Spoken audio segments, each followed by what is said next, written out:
Hi and welcome to the walk around video of this, I must say, phenomenal, and I will explain later why this car is phenomenal. But this is an extraordinary 456 GT manual car that is for sale at Oldtimerfarm. And why is it so phenomenal? Because it's one of the first. It's 1994. It's one of the first of the new generation Ferraris. And when I say new generation, I mean V12 in the front, start of the 90s. So it's one of the first cars that was delivered. So it's one of the first that becomes tax-free. And this one is first owner, one owner. It's a friend of mine. He consigned the car here and he kept it for more than 30 years. It did one garage. Ferrari dealership, not so far from here. It's unrestored, it's unmolested. He used it, so it has 70,000 kilometers, which is quite okay if you divide that by the number of years.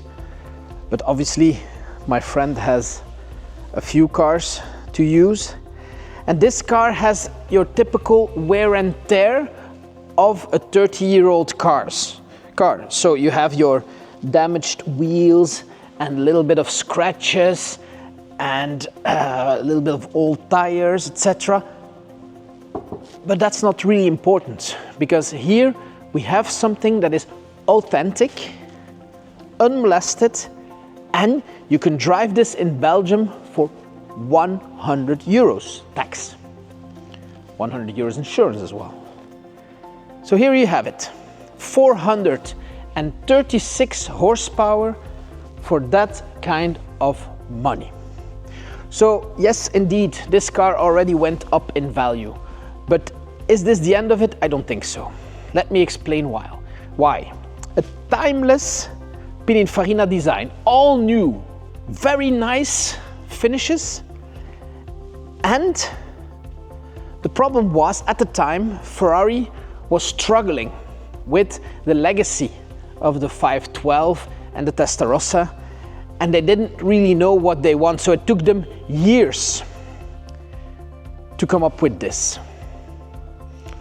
And at Pininfarina they did a great work in styling the car, and it was meant to be the car that comes after the 400 and the 412, which was a very extreme design. This one here is rounder, lighter from design, but it's been so well done and the details are so good that it's almost impossible to improve. Let me show you. So you have the exhaust lights, both are double. Come back, of course. You have a very heavy roof that makes the car structurally very rigid, and it can host 4 people. It was the 2+2 that came after the 400, but also the 365 GT 2+2. Manual gearbox, gated gearbox, of course, 6-speed, and all you can see on this car is design. The designer who designed this car at Pininfarina, whom I met, told me that he was inspired for the little buttons here by a little chocolate cookie, a nocciola in Italian, in the supermarket. He said it looked nice, so I will design these buttons like that. Electric seats, of course, a seat belt with a 3rd point above your shoulder, very small steering wheel that is pre-airbag, so it's really small. And also here, this design, 3-spoke, very typical for that time. The tacho goes to 320 kilometers an hour. And why is this car so good? Because as Ferrari was waiting for what to do after the 400 and after the Testarossa,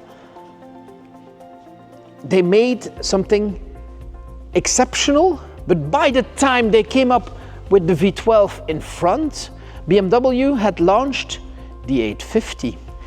And if you look at this, and you look at an 850, there is a lot of similarities. 850 is also 12-cylinder in the front, and you have this nose and pop-up lights that you still find from the Testarossa. And so they had to make it better. So this car has a power bulge here in the front hood. It was better finished, but also on the design of the side, you have this race-like opening that's very unlikely for a GT, a touring GT. And the line of the body continues in one line till here in the back. So a very, very good and equilibrated design.